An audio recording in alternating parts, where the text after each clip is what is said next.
viens vous parler aujourd'hui du projet Destination Djebel Dahar. En fait, c'est un projet qui a démarré en fin 2014 dans la région du sud-est tunisien, plus exactement sur la chaîne de montagne de Jbal Dhahr, entre Matmat al-Qdima pour ceux qui connaissent, et Duiret, la Seloued à Tataouine, en passant par le gouvernorat de Médine, plus précisément Zamour et Ksar Halouf et Bniadesh.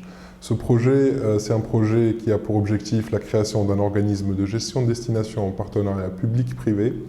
Il est financé par la Confédération suisse à travers le secrétariat à l'économie suisse, mis en œuvre par Suisse Contact en Tunisie, en partenariat avec le ministère du Tourisme et l'ONTT.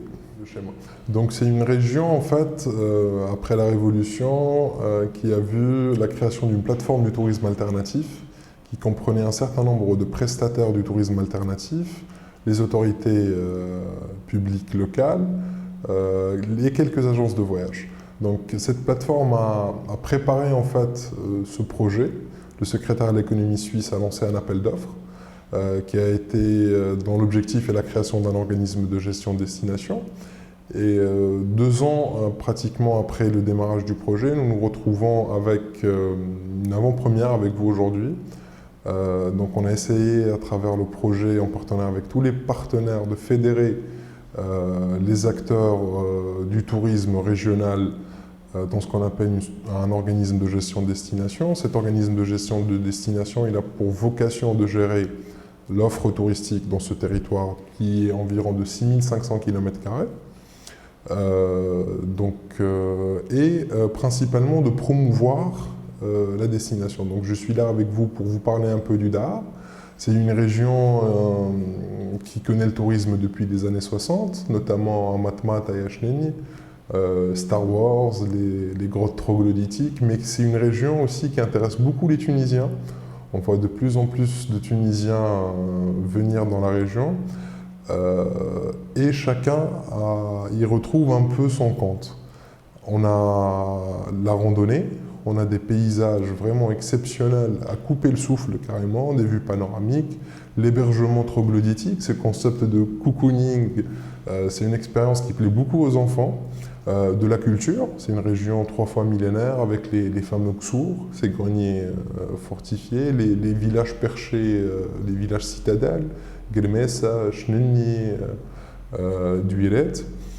Mais qui a aussi quelques spécificités et intérêts mondiaux géologiques, dont notamment le Jebel Tbaga de Mednine, le seul affleurement de Permien marin en Afrique, avec des sites fossilaires, avec des découvertes mondiales, le crâne de crocodile, le plus grand crocodile au monde, l'Anibalus tatavinus, un des plus grands dinosaures jamais découverts, environ 18 mètres de taille, avec des ossements creux. Donc cette région a un attrait naturel, un charme unique.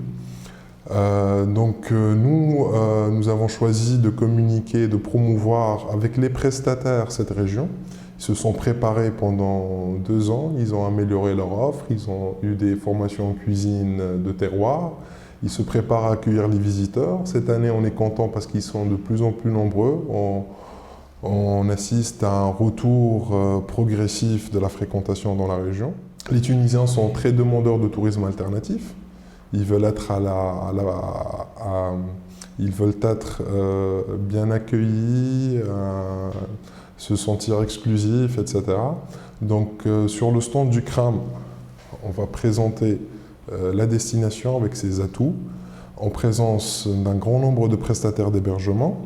Avec l'équipe du projet, on est là pour répondre à vos interrogations et puis surtout vous aider à préparer votre séjour dans le Dahar.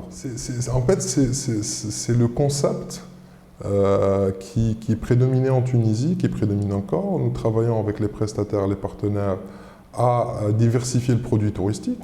On a des zones de passage de tourisme, entre guillemets, de masse à Chnelni, à Matmat, mais on a vu des pionniers, des prestataires préparer leur troglodyte, offrir quelque chose de différent, de la randonnée, des initiations au tissage de halfa, des escapades culinaires, de la cueillette de plantes, de fleurs de plantes aromatiques, botaniques, etc. Donc il y a une effervescence, les gens sont engagés, les gens sont courageux aussi dans le Jebel Thar.